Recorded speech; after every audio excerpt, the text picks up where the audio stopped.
इसलिए मैं शुरुआत करूंगा कि बेवफा बावफा नहीं होता, बेवफा बावफा नहीं होता, वरना इतना बुरा नहीं होता।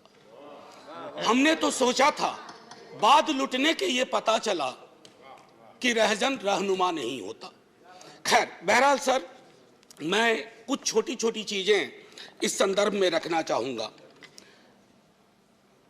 सभापति महोदय, मुझे पता है कि इस संदर्भ की गरिमा क्या है।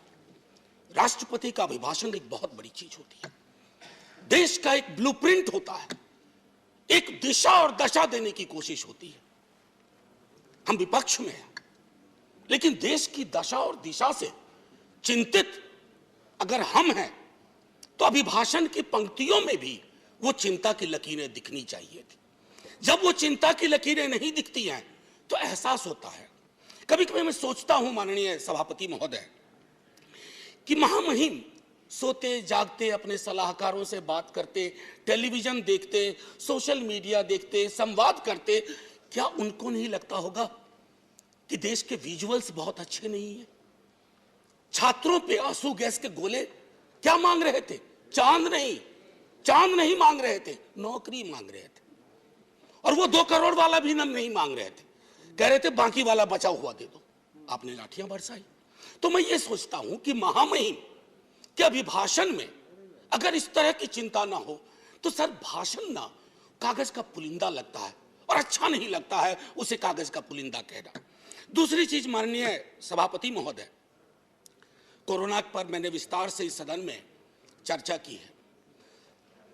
कोरोना को लेकर के भी जो चिंता आनी चाहिए थी वो नहीं आई।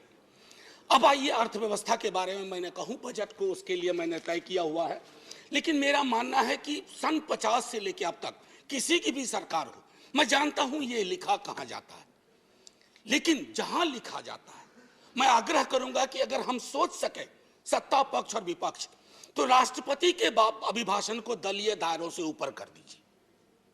राष्ट्रपति का अभिभाषण, कल को आपकी सरकार ना हो, ये मैं अपील बाकी लोगों से भी करूंगा जो सरकार में आएंगे कल को, कल नहीं आएंगे परसों आएंगे, कभी तो आएंगे। मैं सिर्फ ये कहना चाहता हूं कि सर, अभिभाषण को एक नॉन पार्टीजन डॉक्यूमेंट बनाइए, नॉन पार्टीजन डॉक्यूमेंट। राष्ट्रपति देश के राष्ट्रपति हैं, उनके सरोकार में देश का सरोकार दिखना चाहिए माननीय सभापति महोदय। अब दिक्कत ये होती है ना माननीय सभापति महोदय कि अभिभाषण में सर्वेश्वर की एक लाइन थी सभापति महोदय, अगर तुम्हारे घर के एक कमरे में लाशें सड़ रही हो तो क्या तुम दूसरे कमरे में प्रार्थना कर सकते हो? अगर तुम्हारा जवाब हां है तो मुझे तुमसे कुछ नहीं कहना है। इसी यही रख करके बात मैं खत्म करता हूं इस संदर्भ की। सर, पैरा 4 माननीय राष्ट्रपति जी के अभिभाषण का है, जो कहता है remembering the past and learning from it. मुझे तो कभी कभी ताज्जुब होता है कि पाकिस्तान में चुनाव हमारे नाम पे नहीं होता है, लेकिन हमारे यहां चुनाव पाकिस्तान के नाम पे होता है। अब मैं तो कह रहा हूं कि जिन्ना कहीं भी होंगे सोच रहे होंगे कि जो जीते जी मैंने नहीं पाया, भाजपा वालों ने मुझे मरने के बाद दे दिया। जो सरकारें, मैं सिर्फ केंद्र को नहीं कह रहा हूं, जो सरकारें कोविड के वक्त में नदारद थी, सोशल मीडिया गवाह है, वो सरकार 4 पन्ने का इस्तेहार दे रही है। अब पहले नेता लोग काम करते थे तो लोग कहते थे अरे सोच दम ईमानदार है, काम दमदार है।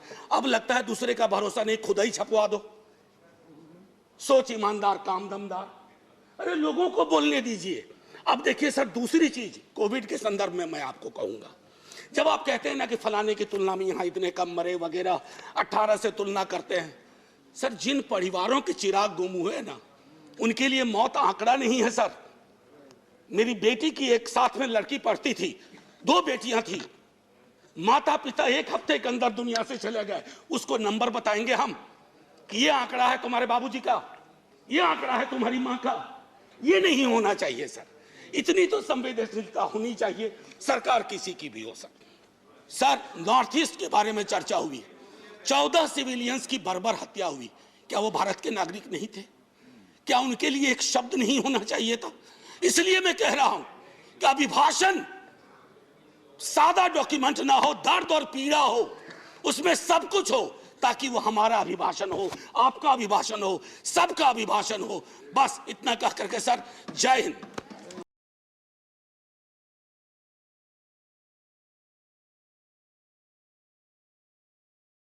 अड़ी सोमवार से शुक्रवार शाम 6 बजे सिर्फ TV9 भारतवर्ष पर।